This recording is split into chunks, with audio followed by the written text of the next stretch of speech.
And welcome back to a new year where we are catching up on Absolutely Truly. Now, if you don't remember the story of Absolutely Truly, let me catch you up to where you left off. There's a girl named Trudy Lovejoy, and her family is a military family. Her dad served in the military up until a point where he was in an accident and actually lost his entire arm. They have moved to a small town where now their family is going to be running a bookshop. And while she was in this bookshop, she found a hint to a mystery. And now her and her new friends from the small town are on the trail to figure out what the mystery is. So far, they've tacked down that their next clue lies within a book, but that book is only available at a library at the local college. So now they're figuring out how they can get their hands on that book. Chapter 14. "Can you keep the kids out of my hair this afternoon, Truly?" my mother asked. It was a Saturday afternoon, and Pippa and a playdate scheduled with Baxter and Bramowitz was due to arrive any second. Annie Freeman was already here with Lauren. "I have a pile of homework to finish before my shift at the Starlight." I promised her I would. "Okay, Pippa's upstairs in her room," I told Baxter a few minutes later, when I interrupted my piano practice to answer the doorbell. He and Cha-Cha were waiting on the doorstep, their cheeks rosy from the cold. Cha-Cha had offered to walk her brother over so that the two of us could hang out. Lucas was on his way to join us. They came inside and Cha-Cha helped her little brother out of his jacket. He sat down and pulled off his boots impatiently, then scampered up the stairs. "Who are all of these people?" asked Cha-Cha, staring at the portraits on the wall as we followed him. "Oh, those are the Lovejoys," I told her. "That's the original Truly." She paused. "You look a bit like her." "You think?" She nodded. "Yeah, same eyes and nose." This was good news. If I had the original Truly's nose, that meant I wasn't doomed to inherit the dreaded Nathaniel Daniel Lovejoy proboscis. I led Cha-Cha down the hall to my room. She looked around in approval. "Nice," she said, "but what's with all the owls?" I shrugged. "I like 'em, that's all." Cha-Cha plunked herself down on a braided rug in front of my bookshelf. "Got a lot of bird books." That's an understatement. She ran her fingers across the row of titles. "Have you ever read all of these?" I nodded. "Wow. So you must know, a lot about birds, huh?" I glanced at her out of the corner of my eye, trying to tell if she was really interested or if she was just being polite. Or worse, if she was asking me out of pity. Did she think I was a bird nerd? Well, I sort of am. "Yeah, I guess I do," I replied, deciding that she was sincere. "Would you like to see my life list?" She nodded, and I pulled out a dog-eared leather notebook from the shelf. Gramps gave it to me back when I was Lauren's age. The front was stamped with gold silhouettes of birds, but the gold had mostly worn away. I opened it to the first page. "All real bird keepers keep a life list," I explained. "You add to it every time you spot a new bird. See? This one here at the top, the northern cardinal, this was the very first bird I saw after I got this notebook." I looked at my round and careful 9-year-old handwriting, remembering how thrilled I was when Gramps taught me the Latin name, Cardinalis cardinalis, and made me write it all down. It was like a secret handshake, something that let me into the club. I scanned a few of the pages, thinking about all the walks we'd been taking together at Pumpkin Falls, and all the birds we'd seen, from the barn swallow that came back every year to nest in the eaves of our Lola's studio, New Hampshire's state bird. Gramps had told me that his birding hero, Roger Troy Peterson, a naturalist who wrote a bunch of field guides, once described the purple finch as a sparrow dipped in raspberry juice. He laughed about it, but the description stuck in my head, and I've never had any trouble spotting a purple finch since. No owls, though. I still didn't have one of those on my life list. Cha-Cha's gaze wandered down to the bottom shelf. "Whose yearbooks are all of those?" she asked. "My aunt's," I told her. "This used to be her bedroom." Cha-Cha pulled one from the shelf at random and flipped it open. "West Hartfield Pep Squad," she read aloud. "Whoa, check out these hairstyles." I knelt down beside her and peered over her shoulder. "My aunt would have been in there someplace," I told her. "I think this is from the year she graduated." Cha-Cha flipped to the back to check out the senior portraits. "Wait, you passed it," I said, and Cha-Cha turned the pages until we found Aunt True. Instead of the typical headshot, my aunt had chosen a candid pose that showed her perched on a railing over the covered bridge, with the waterfall sparkling and the sunshine behind her.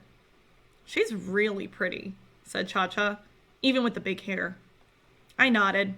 Looking at the picture, I realized that I had stood in the exact same spot just a few days ago on our science class field trip. I could tell because the camera had caught some of the same graffiti that Lucas had sketched. Sam loves Betty, Jojo and Carl, and that lopsided heart with E and T forever inside. Things didn't change much over the years in Pumpkin Falls. I read the list of activities beneath my aunt's picture.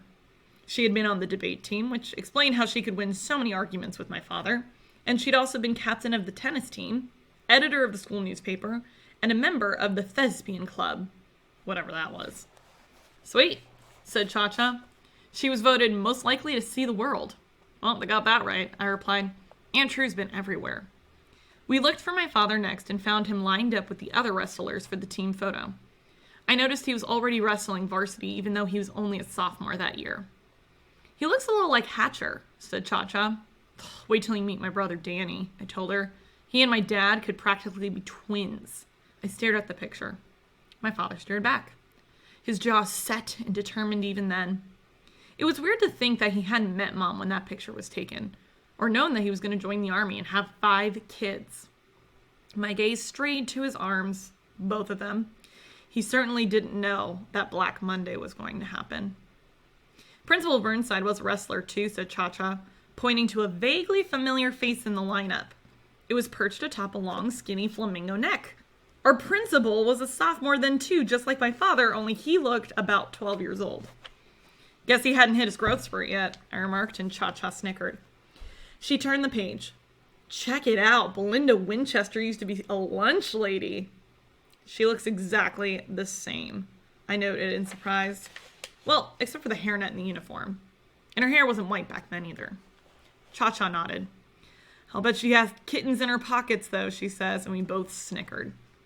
I read the caption underneath the photo. "West Hartfield High welcomed Downeaster Belinda Winchester to the cafeteria staff this year. Everyone's hoping she'll add lobster to the menu." We flipped around in the yearbook a bit more, poking fun at the dumb hairstyles and clothes. "Hey, there's the guy from the stamp store," I said, pointing to another senior portrait. "See, Earl Bud Jefferson Jr." "Nice mullet, Bud," said Cha-Cha. "Business in the front, party in the back," I intoned, and she grinned. "Not a good look," she scolded, wagging her finger at the picture. "Especially for a future business leader of America." She turned the page again. "Who names their kids Erastus?" I said, pointing to a photo of a boy with bushy dark hair and glasses. "Sheesh." Cha-Cha gave me a sly look. Pot calling the kettle black much?" My mouth fell open. I swatted her on the shoulder with the mystery envelope. "You're one to talk, Cha-Cha." Her dimple flashed again and I had to laugh. It felt good to be joking around. I hadn't done much of that since leaving Austin. And Mackenzie. I looked back at the yearbook. Erastus Peckinpah had been on the National Honor Society and was voted most likely to get a PhD. He also proudly listed his membership in the Fighting Fifth, a living history group that portrayed the 5th New Hampshire Regiment Volunteers. "They're Civil War reenactors," I told Cha-Cha. My father had a lot of army buddies who did that as a hobby. In other words, they're total geeks. Cha-Cha turned the page. "Hey, there's Calhoun's parents." I leaned in for a closer look. James Calhoun had been class president, captain of the soccer team, and, like Aunt True, a member of the yearbook staff at the Thespian Club. She had the same sandy hair, he had the same sandy hair and dark eyes, and his son, but looked a whole lot friendlier. Mostly because he was smiling. I didn't think I'd seen Calhoun smile yet. A real smile, that was, not just a dumb smirk. "That's Calhoun's mom," said Cha-Cha, pointing to a picture of a pretty brunette on the opposite page.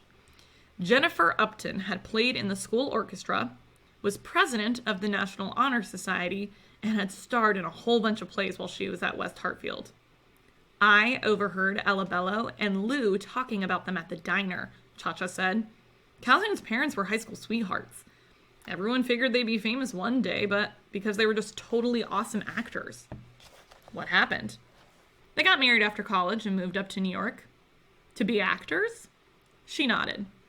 After their parents retired and moved away, though, they stopped coming to Pumpkin Falls. And then one day out of the blue last year, the Patriot Bugle announces that Dr. Calhoun has been hired as president of Lovejoy College. And turns up with Calhoun and his sister, but no Mrs. Calhoun. I guess they got divorced like right before they moved. As I was digesting this information, there was a knock on the door. Hatcher poked in his head. "Hey, Drooly," he said. "Your friend Lucas is here." All right, we'll pause here, and when we pick up tomorrow, we'll see what happens when Lucas comes over.